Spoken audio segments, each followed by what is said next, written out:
पण आज महाराष्ट्राची आणि देशाची जी राजकीय परिस्थिती निर्माण झालेली आहे, म्हणजे गुलामांचा बाजार, हे सगळं चित्र पाहिल्यानंतर आज मला असं वाटतंय बाळासाहेब नाही येत ते बरं. 200 वर्षापूर्वी नाही का ते चावडीवरती उभे राहायचे आणि माणसांची लिलाव चालायचे, आज तसे महाराष्ट्रामध्ये लिलाव चालू आहेत. बाहेरच्या सगळ्या जिल्ह्यांमध्ये कल्याण डोंबिवली असेल, इतर ठिकाणी माझं उद्धव ठाकरे आणि माझं संजय राऊतांची बोलणं झालं. शिसारी आली, शिसारी. मला मला तर आजची ही परिस्थिती पाहिली, राजकारणाची परिस्थिती पाहिली, मला आज मी त्या दिवशी माझ्या भाषणामध्ये मी म्हटलं की आज इथे बाळासाहेब असायला पाहिजे होते. पण आज महाराष्ट्राची आणि देशाची जी राजकीय परिस्थिती निर्माण झालेली आहे, म्हणजे गुलामांचा बाजार,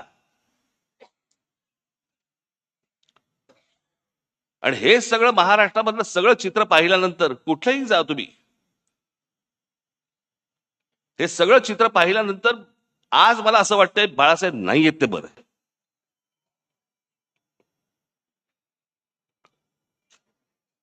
तो माणूस किती व्यथित झाला असता, त्या माणसाला काय त्रास झाला असता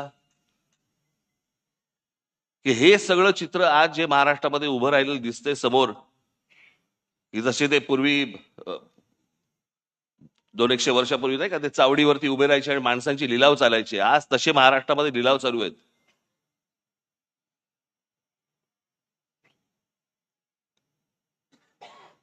आज अनेक ठिकाणी तुमच्या बाहेरच्या सगळ्या जिल्ह्यांमध्ये कल्याण डोंबिवली असेल, इतर ठिकाणी माझं उद्धव ठाकरे आणि माझं संजय राऊतांची बोलणं झालं.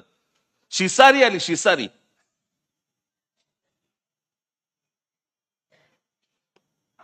ज्याला व्यथित व्हायला म्हणतो ना आपण, की काय चालू आहे, कुठे नेतोय आपण, ह्याच्यासारखी चांगली गोष्ट नाही की तो माणूस आज हे सगळं बघायला नाहीये. तो पाहूच शकला नसता हे माणूस, की ज्या गोष्टी शून्यातनं उभ्या केल्या. आज तुम्ही बाहेरच्याही तुम्ही बाकीच्या पक्षांमध्ये बघा,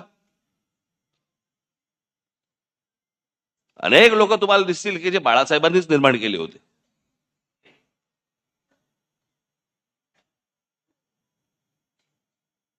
पण ज्या गोष्टी घडत जात आहेत, ज्या गोष्टी घडत गेल्या,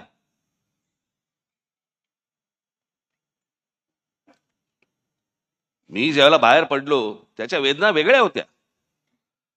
माझ्यासाठी पक्ष सोडणं नव्हतं, माझ्यासाठी घर सोडणं होतं.